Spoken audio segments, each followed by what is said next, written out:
Medical news from Evidenc. Evaluating polygenic score transferability for lipid traits in underrepresented populations. Evidence from Samoan cohorts. A significant breakthrough has been made in the field of cardiology, as researchers have found that polygenic scores can be effectively used to predict lipid traits in Samoan populations, which is crucial given that cardiovascular disease is the leading cause of death in Samoa, accounting for 34% of deaths.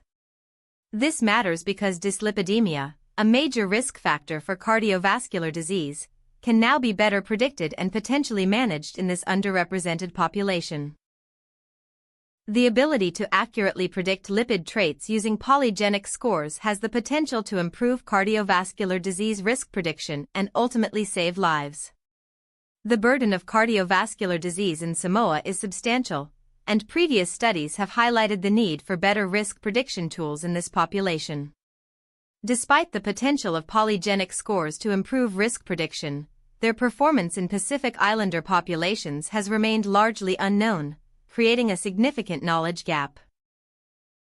This study was needed to evaluate the transferability of polygenic scores derived from large-scale multi-ancestry genome-wide association studies to Samoan populations, and to assess their potential for improving cardiovascular disease risk prediction. This study was a comprehensive evaluation of the transferability of polygenic scores for lipid traits in Samoan adults, involving 4,342 participants across 5 cohorts spanning 1990 to 2010. The researchers used polygenic scores derived from multi-ancestry meta-analyses and harmonized them with genome-wide imputed genotypes using a Samoan-specific reference panel. The performance of the polygenic scores was assessed using incremental R-squared from linear mixed models with bootstrapped confidence intervals, providing a robust evaluation of their predictive ability.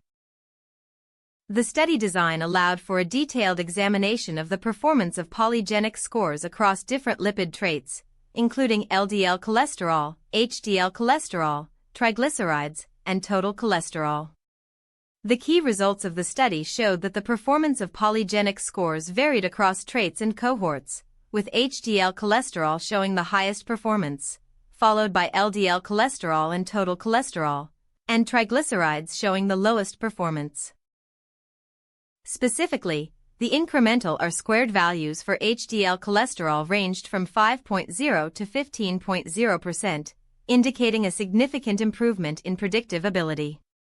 In contrast, the performance of polygenic scores for LDL cholesterol was more modest, with incremental R-squared values ranging from 5.7 to 8.6%. The results also highlighted the importance of using a genome-wide polygenic risk score, as this approach achieved meaningful LDL cholesterol transferability, with variant matching rates of 99.6 to 99.7%. The study also found that the performance of polygenic scores was influenced by the specific scoring method used, with a curated pruning and thresholding score achieving only 9% matching and near zero performance. This suggests that the choice of scoring method can have a significant impact on the predictive ability of polygenic scores. Furthermore, the study's findings have important implications for the clinical management of dyslipidemia in Samoan populations, as they highlight the potential for polygenic scores to improve risk prediction and guide targeted interventions. The clinical significance of this study lies in its potential to improve cardiovascular disease risk prediction and management in Samoan populations. The findings suggest that polygenic scores can be used to identify individuals at high risk of dyslipidemia and cardiovascular disease, allowing for early intervention and potentially reducing the burden of these conditions. The study's results may also have implications for guideline development, as they highlight the need for tailored approaches to risk prediction and management in underrepresented populations. However, the study's limitations, including its reliance on existing genome-wide association studies and the potential for biases in the reference panel, must be carefully considered when interpreting the results. Thank you for watching. For the full article, visit MedMind AI at medmind.pro. Like and subscribe for more evidence-based medical content.